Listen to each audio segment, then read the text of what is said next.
uh, human institution, and there are talks that maybe when a particular president appoints certain judges, there may be affiliations here and there, but they are not supposed to. They are supposed to look at the law and the justice. How realistic is that based on what we have been through? What is your take? Do you Well, think that they have what you have witnessed is the law at work, the law in action? well, I think that it's really something which each person has to answer according to their conscience ultimately. Because what I was trying to point out is that once you are appointed, whoever appointed you, you swear an oath to uphold the Constitution and the laws of Ghana. That's what you are supposed to do as a judge. So you don't swear an oath to decide for this party or that party or for this president who appointed you or whatever. But as I said, we're all human beings. We know the extent to which, human beings can be affected by biases one way or the other. And we've seen over the years, I mean, I've been in practice many decades, and I've seen the extent to which, judges make a lot of effort to ensure that they are making decisions in accordance with a principled position based on the Constitution, based on the law, and so on. So, for instance, when I make the points that I make about the fact that certain pronouncements of the judges do not seem to me to be consistent with the Constitution, I'm making what I believe is a legitimate observation about this particular case. I'm not trying to attribute any motivations to them because that's a more difficult, it's a more complex issue.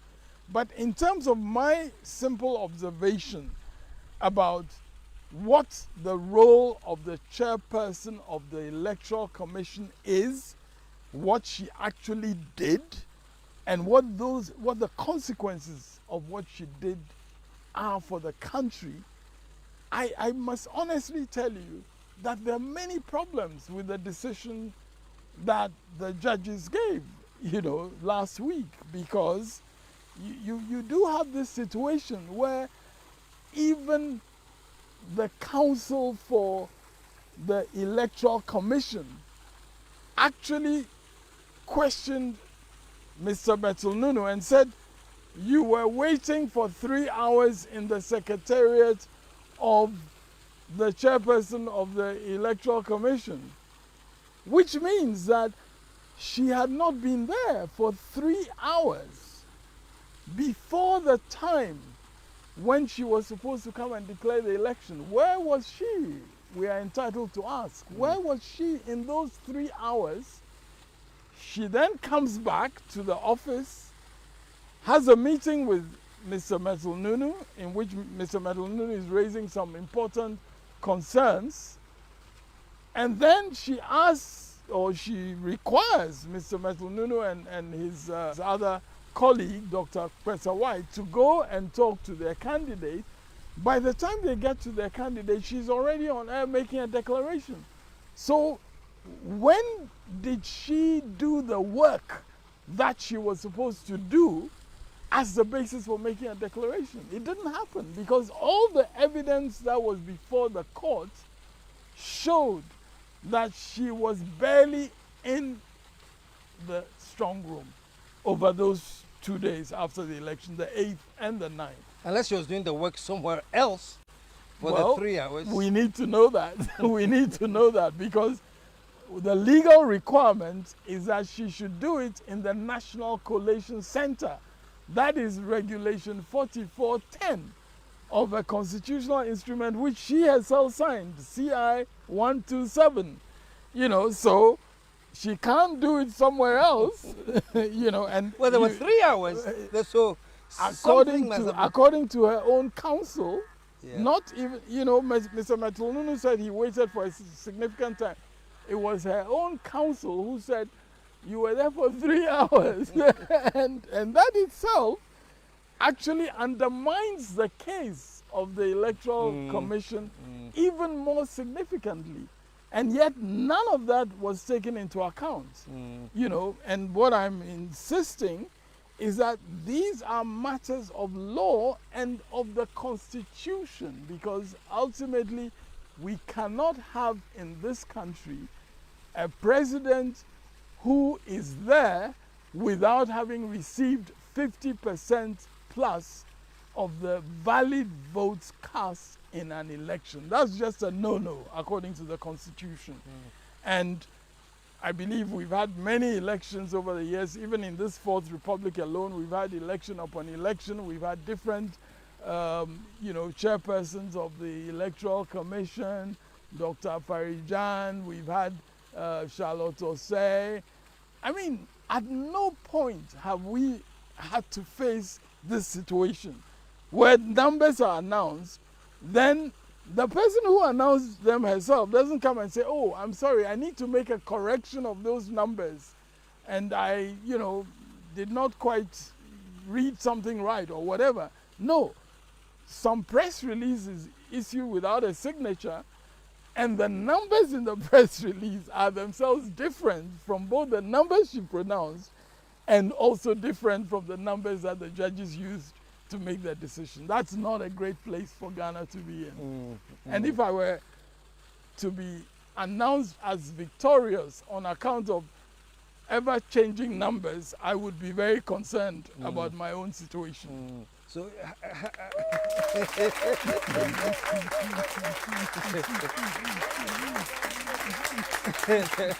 great, but I just want to skip to some of a few things during the course of the trial that came from you. I know you were saying things seriously. Were you trying to lighten things up by asking about a certain bridge and who put the bridge? What happened to the bridge anyway? Well, I think the bridge was removed. Oh yeah. Because no, but it was a serious discussion. Yeah. The bridge issue came up when we were trying to ask the court permission to serve what are called interrogatories on the Electoral Commission. Interrogatories are just questions. And the questions are meant to be served so that you narrow down the extent of the dispute between the parties. So if you ask certain questions, they give answers, then some of those answers, they reduce the kind of dispute that exists between the parties. Now, we were not allowed to have the interrogatory served on the Electoral Commission. And during the discussion in court, one of the judges asked me, but aren't you trying to cross a bridge that you have not got to? In other words, she was suggesting that when it gets to the time to cross-examine the witness from the Electoral Commission, that would be the point where I can ask some of the questions which I was trying to ask in advance. And so I had to say to her that I didn't put the bridge there. You put the bridge there. In other words, you are saying that you want us to wait to cross-examination. We have proposed that these questions should be asked before so that we don't actually have to ask them again, because they are not in dispute anymore if you do that. But what was also interesting was that at that point, the court had said that the questions that we posed in the interrogatories were not relevant. So then I asked the question, in any case, if they are not relevant as interrogatories, how can they be relevant when it comes to the cross-examination? In other words, when we cross the bridge, we'll find that we are not allowed even to get to the other side. But as I said, in the end, the bridge was taken away. So all that I'm left with as far as the bridge is concerned is that I've seen that some people have made T-shirts about the bridge. Yes. So I'm going to ask for royalties from those people so that I can... I saw on TV. I'm going to cross the bridge. At least I can earn some income from the T-shirts. Oh, yes. But unfortunately, the bridge was no longer there. Yeah. But one of the interesting observations that I saw, from some of the people who were, making light-hearted remarks about the bridge and so on, is quite a serious one. They said, you know, we need to cross that bridge together as a nation. We need to cross that bridge together as a nation. I thought that was a really profound, even if light-hearted remark, because indeed, as a nation, we really need to examine all these legal issues around, you know, what the Electoral Commission is doing, when it does it, how it does it, and so on. Because essentially, what we are faced with, again, if we are not careful, if we just take some of the positions that, you know, the court took in the end, which were against us, we lost, you know, the argument on some of those things. But what we are faced with is as follows. An electoral commission with a constitutional responsibility to conduct the elections. They are the only ones with that constitutional responsibility. They conduct the elections. A chairperson with a constitutional responsibility to make a declaration.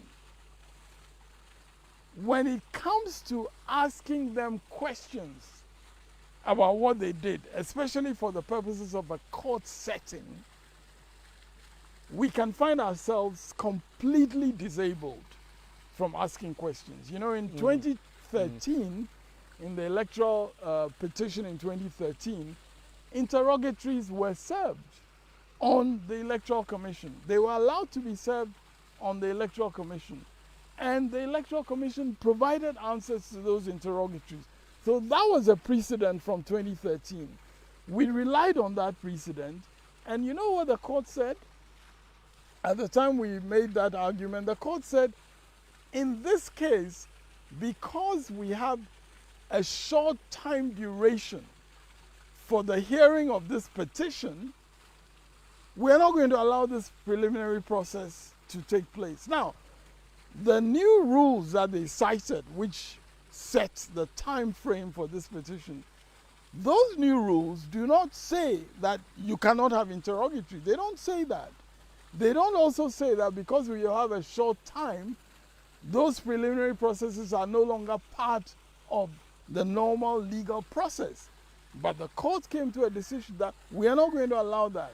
Now, in the end, interestingly, the amount of time that was spent in legal arguments about the interrogatories and so on was much longer than the time that it would have taken for those interrogatories to be answered by the Electoral Commission. So you ask, I mean, what precedent is now being set that the Electoral Commission is not allowed to be served with interrogatories, which means that in a future case of this nature, again, it can be argued that they will not be served with interrogatories. Of course, the judges can decide differently in the future because, again, under the Constitution, the judges can decide in future that what they said this time was not right, and they can change their minds. And sometimes judges honestly do that. And that is what sometimes when we went on review, we were sometimes asking the judges to change their position from what they had decided when they were 7, and we were saying that when they are now 9, they should re-look at the thing based on the law, based on the Constitution, and recognize that they had been wrong. But it's not easy to recognize that you're wrong. Yes. Show some love, man. we are sort of winding down, but I still want to get to the crux of this because, I mean, you have explained everything, very flowery, you know, deep stuff. The point is, none of your applications were accepted. Does it make you feel like Otto Sinkakra, you failed somewhere, you didn't deliver properly somewhere? No. What does it mean? No, not at all. You know, I think that I try to make this point a little bit earlier that we as lawyers, we do our best to advocate based on our knowledge of the law, what we understand to be the precedents, the Constitution says this, the statute says this. So for instance, we argue a point based on the law of evidence, the Evidence Act of Ghana. Then the judges come, they give a decision based on Black's Law Dictionary, which is an English law textbook. And frankly speaking, what is in that English law textbook is different from what is in our statute. Now, even if the judges still insist that what is in that English law book is what they are applying, we will still respectfully say that we think they are wrong. Now, it doesn't make us arrogant because, in fact, the evolution of the law shows that sometimes decisions that were once thought to be right are later on changed and thought to be wrong. And so I am convinced that in time, some of the decisions which I am suggesting humbly are not right that were made by the judges about interrogatories and so on. They are decisions which will ultimately not stand the test of time. That is my conviction about some of those decisions. And I think they won't stand the test of time because when you look at the framework of the Constitution that we have and the way in which that framework seeks to make public officials accountable, it's difficult to square that constitutional framework with decisions which just put a shield, a cordon around public officials and does not enable them to step forward to give an account of what they've done. So I think the whole constitutional framework that we have seeks to enhance accountability of public officials. That's a very important underlying principle. And therefore, if you have decisions that do not advance that, then I would think that in the long run, they will be seen as aberrations. It won't stand the test of time. They won't stand the test of time, in my view. But we'll see. The test of time is a long time. And we may not be around then, but you can be sure that talking about the Black's Law Dictionary, yes. You know, I can't forget that because it was for me an important time in this case because the terms of the Evidence Act are very clear, and they are very clear in the opportunity that they give for us as the petitioner or as a party in the case. They give us an opportunity to call the Electoral Commission chairperson to give evidence. It's very clear. Now, what the judges were using from Black's Law Dictionary was a procedure in the English common law context, which is quite different. And our Evidence Act is also very different from, because the English common law has also developed, you know, along similar lines. But our Evidence Act is very clear. I mean, anybody reading, I mean, the law is often just English language put together. So if you just read it, you can understand it. I mean, so when it says that we may call the witness of the adverse party an adverse witness, we may call them as a witness. It's not talking about when they are giving evidence in the witness box, which is what Black's Law Dictionary talks about. So, you know, respectfully, I will just say that Black's Law Dictionary doesn't bind the people of Ghana. What binds the people of Ghana is the Evidence Act, which is part of the law of Ghana. You seem to have an, I don't know whether the right word is obsession about the Constitution. And when you are standing up on your feet for 2 hours, is it that passion that drives you, that, should I call it like an insane obsession to see justice? Because, you know, I think you're right in your choice of words. It is an insane obsession. Ever since I started practicing law from the 70s, when I was in my 20s, and I was advocating on behalf of people like I mentioned the last time, Pa Willie and so on the basis of human rights. At that time, we didn't have a constitution, but we had laws on the basis of which we were advocating their freedom. We were advocating that they were not being kept in jail by a legally appropriate method. Now, we would argue that, and sometimes in those days by a military regime, they would just sign an executive instrument in order to try to validate what had been done previously without any legal basis. Now that we have a constitution, for me, there's really no excuse to go back to those sorts of experiences where, the executive and judges could do certain things which you could not question because there was no higher legal framework. But we now have the Constitution. And that Constitution, as I read to you, embodies the sovereignty of us, the people of Ghana.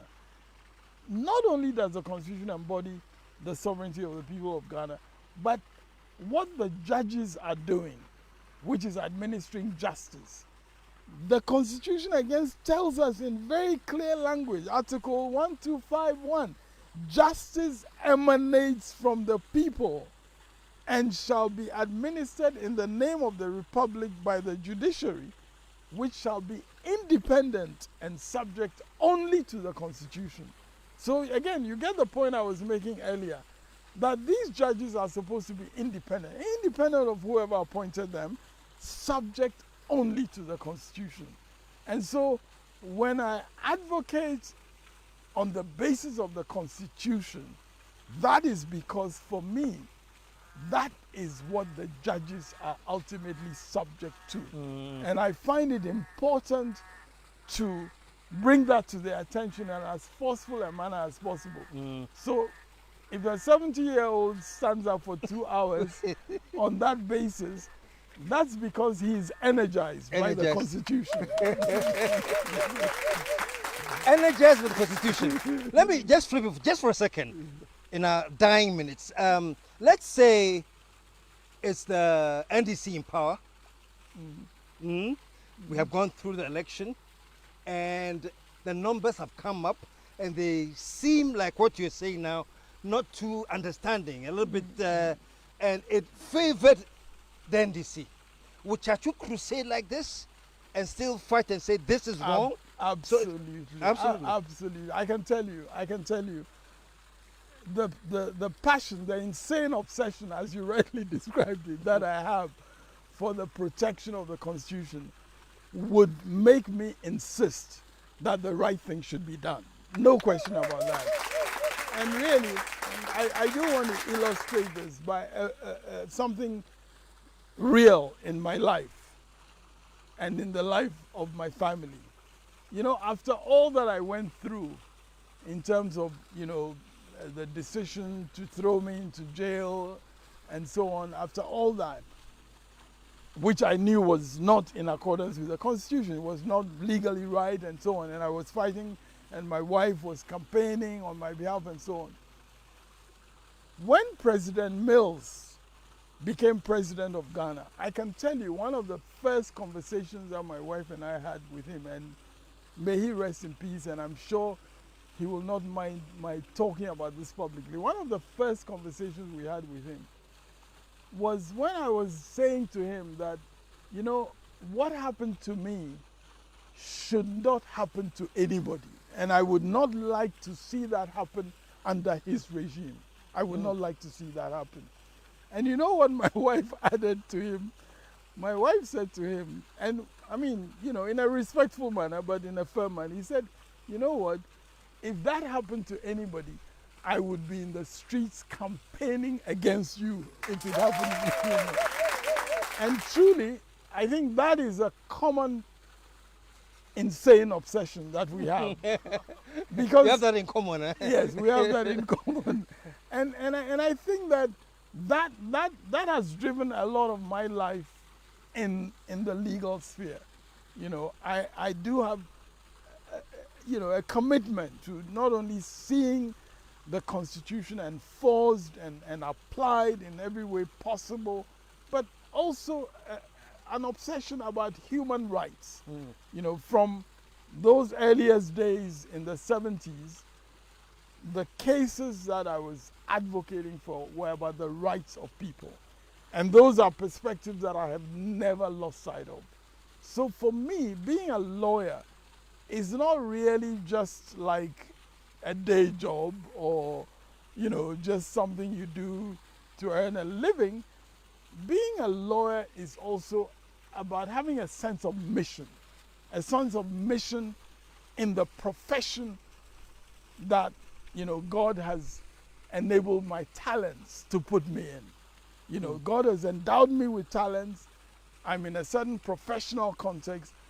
I must use those talents to ensure that I glorify Him and to ensure that I serve my neighbor, that I help to advance the cause of human rights, to advance the cause of justice to people. That's what makes it meaningful to be a lawyer.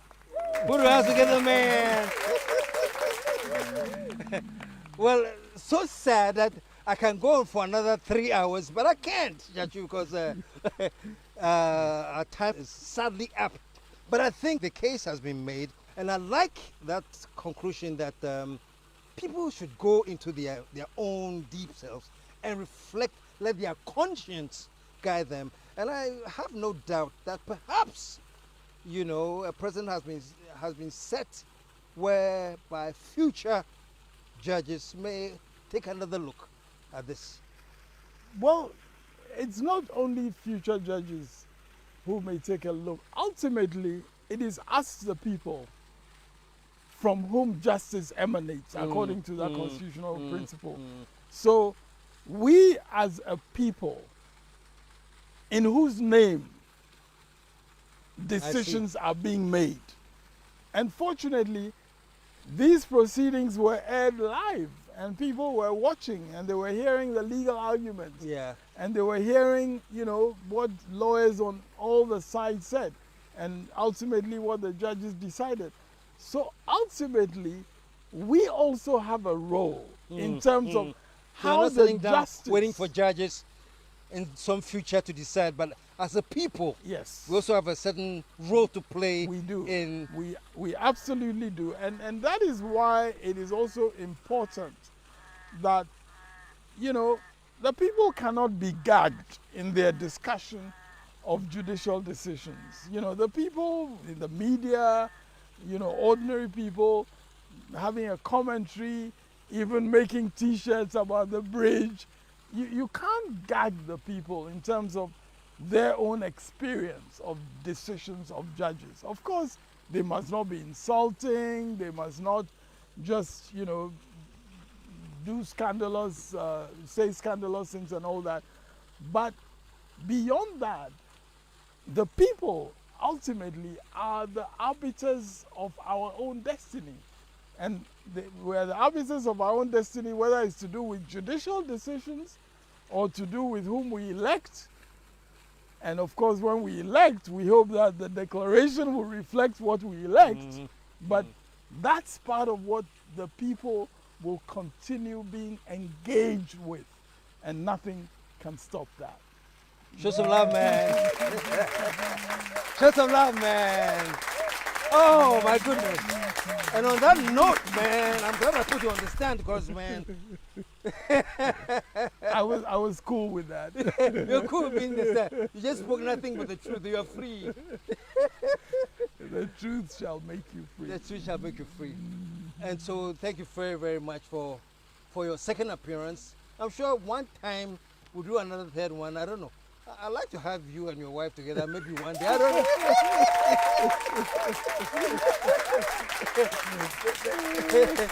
You're too insane. Who are insanely obsessed with justice? Well, I think there won't be a box big enough to fit the two of us.